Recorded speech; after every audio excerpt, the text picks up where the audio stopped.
Wow, that was so cool to be part of like Viking history and such an epic win. They've been playing football for 103 years, and we're part of something like that. Now, we don't have much time to talk about that, and there'll be plenty of time to reflect on that. And just to share that with this organization was really special. But Kevin's made it clear. It's time to turn that page, learn from everything in the first half that we didn't like, make the corrections, and then build off the momentum and get this team ready to move on in the playoffs. What I will tell you is, halftime, what's that feel like when you walk in there? There's a lot of emotions going on. There's frustration. There's disappointment. The players are looking like, what just happened? That's a half. We've never experienced anything like that, nor have I. And we broke it down to the basics. We collected the guys, kind of told them a little bit what happened.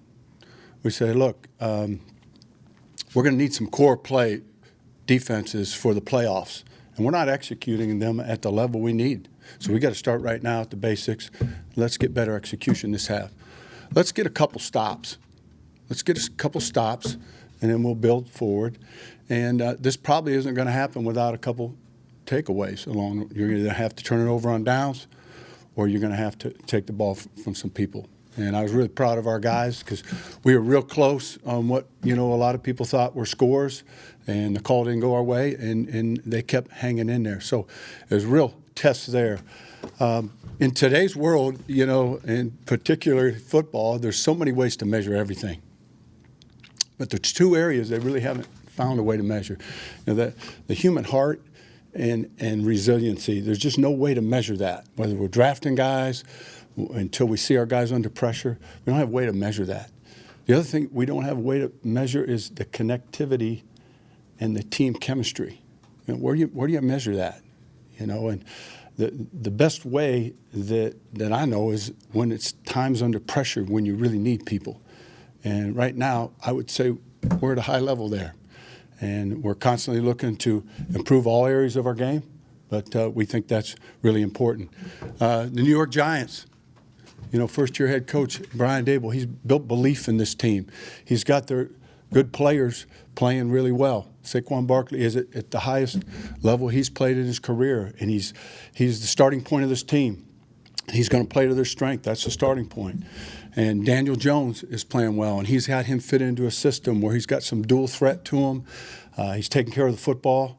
They got a good receiver group, and the line's blocking, and they have a lot of confidence. They came off a huge, head-to-head win with Washington. So this will be like a playoff opponent for us right here, and we're looking forward to it.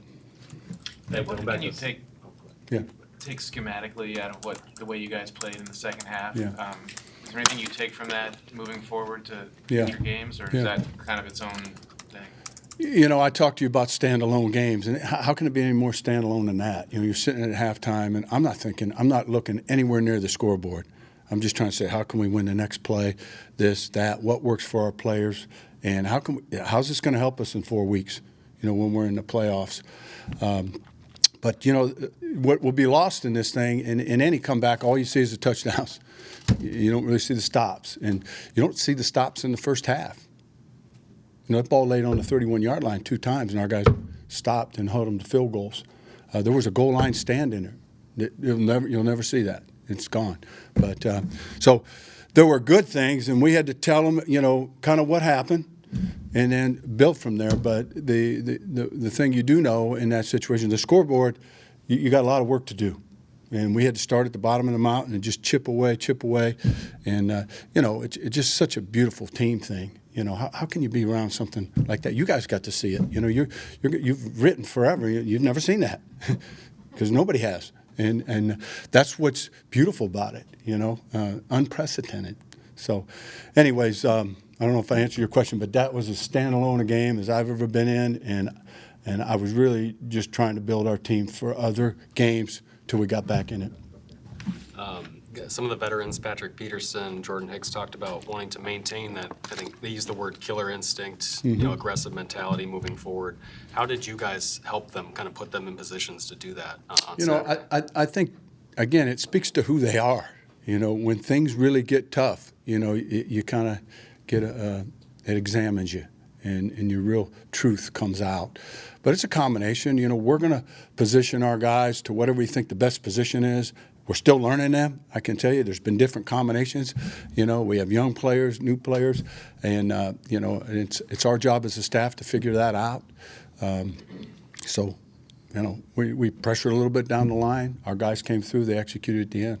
Jordan really credited. He said you do a great job of keeping everybody in the right mindset and mind frame. I mean, how important is that in that moment at halftime when you're sitting there? I don't know. Everybody has roles. Some guys bring in emotion, my job is to stay calm all the time because I operate the best that way. And if you watch our bench we have all these fourth quarter stops, but down there they're all working together. You take a guy like Eric Kendricks. He's an even kill player, and by us being even kill, he plays better. And Harry and Jordan and right on down the line, Dalvin, you can name these guys. And it is a game of emotion. But at critical times, you have to have it's about yourself, and your minds have to be together to create great things. So, I'm sorry. Can you talk about the season Dalvin Tomlinson's having, and now that he's kind of back in the groove of missing 4 games, what he's bringing back to you guys? Yeah, this guy's a guy that gives you push, and he's a run stopper, and he's our anchor in there. And can't say enough about what he means to us. And he's real big, and he'll be real big this week. So very pleased. And you talked about things that can be measured now, and I guess one of the things is we can measure is how many times the team blitzes, and you definitely brought more in the second half than I think you had all year. I'm just curious what prompted you to do that, and did you see anything as a result that could apply to the rest of the season?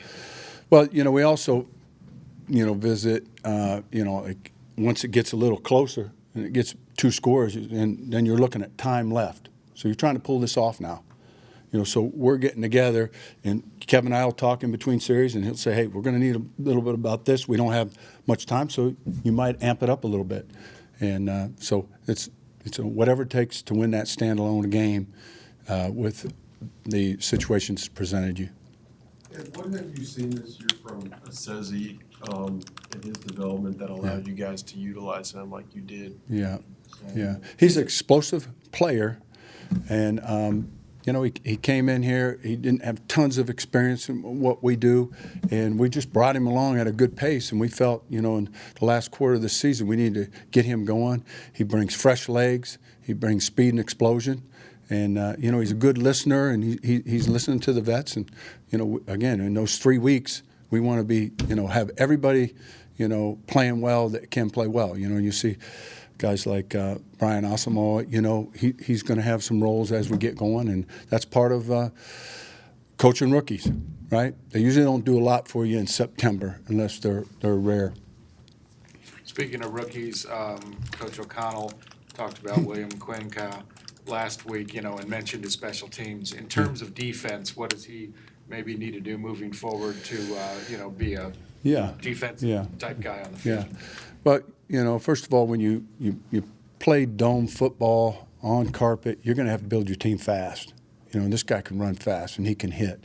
He's not extremely experienced, but we'll teach him to be a better linebacker. And so he could be a next guy in line guy. But we like his speed and explosion. It helps us on special teams, and then it'll help us in years forward.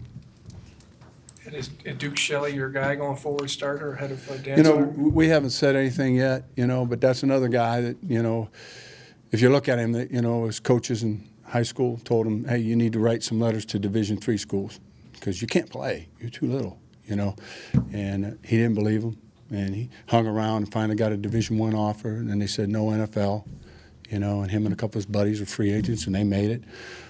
So you can't measure what's inside that guy. You've seen him come up big in moments for this team, and his contributions will be needed down the line.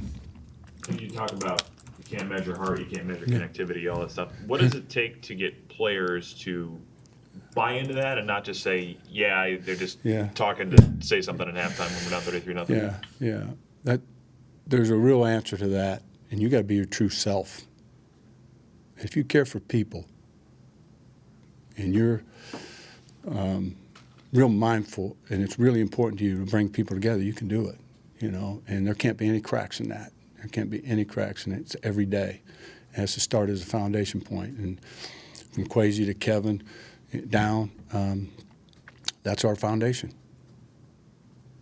You guys talked last week about taking air out of the coverage. How did you feel like that worked on the field? Yeah. Well, the big plays came down when you look at it. But that's a crazy game from the standpoint. The big plays came down overall, and that helped us in that kind of game. But all kinds of things were going to have to happen.